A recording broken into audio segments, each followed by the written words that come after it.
Good morning, cult members, and welcome to Pop Culture Cult. I'm Sean. I'm Janice. And this is our Sunday morning review of the Lego Movie 2, the second part.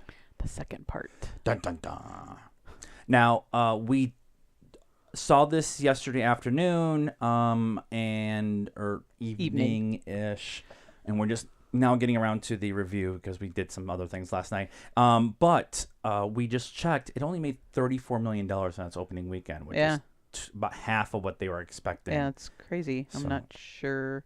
I mean, there were 3 theaters at our movie theater that were showing it. So it was in Dolby. It was in the regular that we were in, and it was also in one as 3D. Right. So... And our theater was pretty full. It was full. Ours was full, yeah. So a lot of families, a lot of kids and stuff. So it just seems weird. That's how we're going to start this conversation, apparently. But I think overall, it's actually a really fun, good movie. It's on the same level as the first one. Yeah. I thought it was... I mean, the first one was a little bit better, but I don't know if that was just because it was kind of new. You know, it's that new, different, this is cool kind of feeling versus... Oh, this is the same kind of as the first one. I mean, different jokes and everything, but the newness is worn off. Yeah. But only a little. I mean, it was still a lot of fun. It was still a lot of fun. The animation is really well done. Yeah. The queen, whatever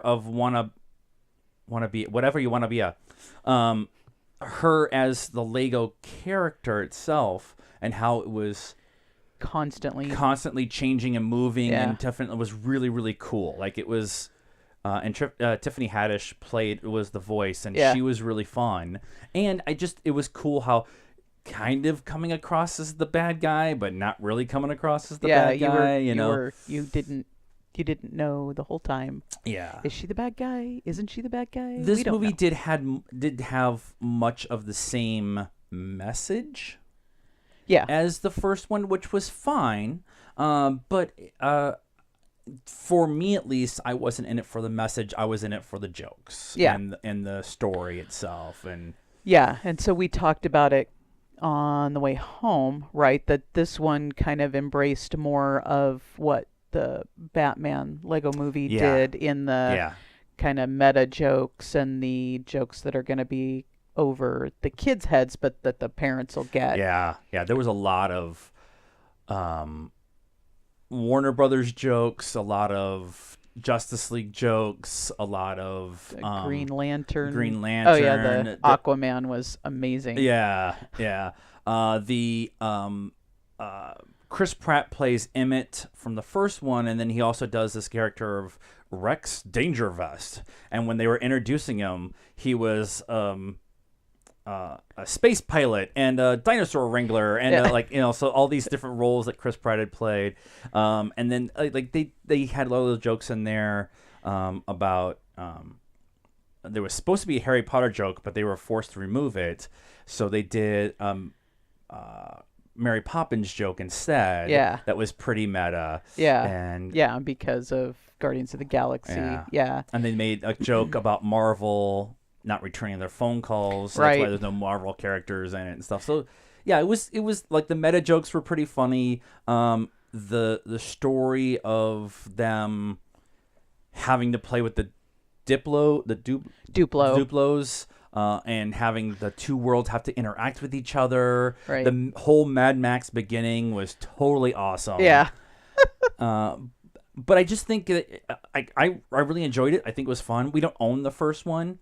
I really like the Batman one. I think it's probably my favorite of all of them. But it was fun. It was great. The grandkid was like talking to the TV screen and the movie screen. And the kids sitting next to us were talking and stuff. And so the audience was engaged with the movie. So I just thought it was just a fun kind of just, whatever movie. Yep. It was exactly what I thought it was going to be.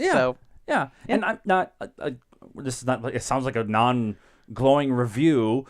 I think we both really enjoyed it, but I just don't think it was a super duper uber like the first one was like groundbreaking, like you said. Right. Yeah, it's the first time, and oh my gosh, this is new, and maybe that's got something to do with the lower attendance. Right, the box office being so low. Because Yeah. because we've had, this is the second Lego, and then Lego Batman and Ninjago. Yeah.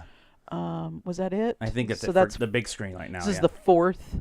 Yeah. So maybe there's Lego fatigue. That's what I was reading Box Office Mojo, and they were saying that there might be there's obviously Lego fatigue, and I'm like, I don't know if it's obvious. We have to also understand that half the country is under snow, Snowed in. including Seattle, which it's the apocalypse. But it just I just don't feel the buzz. I just didn't feel the buzz for this one as we were going forward. And first week in February is kind of a weird like a weird date for it.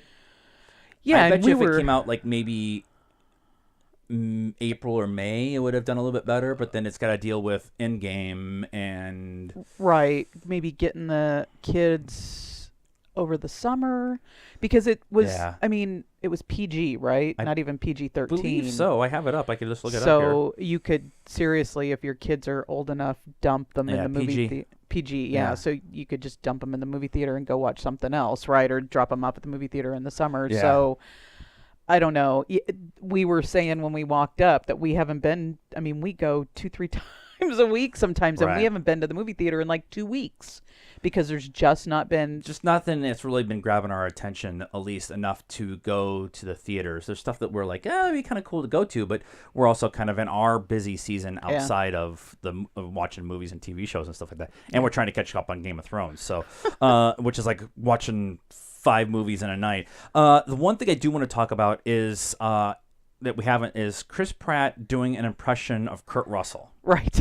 So Chris Pratt plays Emmett and Rex Dangervest, and when he's playing Rex, there was multiple times where we leaned over to each other and we're like, "Is Kurt Russell doing the voice?" I swear to God, I thought it was Kurt Russell. Yeah, and I wouldn't be surprised if, because of all the time that Chris and Kurt spent on Guardians of the Galaxy 2 doing stuff together, that he tried to like mimic him, or at least like kind of did an impression of him or whatever. Yeah. But that actually, I think, is the best part until towards the end, where it's like, I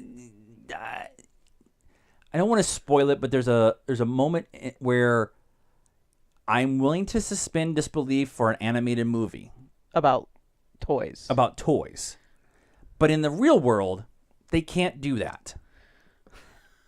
Does that make sense? Yes, but come on. That was, and it was Boo. just Rex that I had the problem with it too. Boo. I know. Boo. I know. It's dumb. So score? 3. Yeah, I'm a 3. That's about where I'm at. I could do a 2.5 just because of the meta jokes, but I think 3 is right. It's just right where I'm at, and not a better than average. Not a great movie, and with an animation movie now, the bar is Into the Spider-Verse, and so Right. and that movie is meta, has a great story, has great voice work. The animation is amazing. If you're not doing that level now, you're going to get left behind. Yeah. And I think that the biggest, I mean, it probably would have been a 2.5 for me. I'm still continually impressed with the making the Legos act. I mean, they're not real Legos, right? It's not stop motion. Right. So, but they make them act like Legos would actually act if they. Right. The way they walk and then their hands and stuff And like the that. And yeah. Yeah. And they when they're doing the master building kind of stuff or whatever, they would have numbers come up above the pieces, number of the pieces. And the number of the Yeah, pieces. they did that in the first one too. Yeah, when that they was like master kind of built. like weird. I'm like, is that the number of the pieces? And so like I'm in the back of my head. I'm like, did that happen? Like, Yeah. So yeah. So like we said, good, not great, but a lot of fun. That's our thoughts on the Lego Movie 2, the second part. What did you guys think? Did you like it? Did you not like it? Are you looking forward to taking your kids? And tell us what animated movie that's coming out this summer that you're excited for. Let us know and leave us a comment below. Like this video, subscribe to the channel, help us out on Patreon, and get a hold of us on our social media network. All of that is in the description below. Click all the stuff. Until next time, happy #Cold Beer Sunday. Good afternoon, cult members.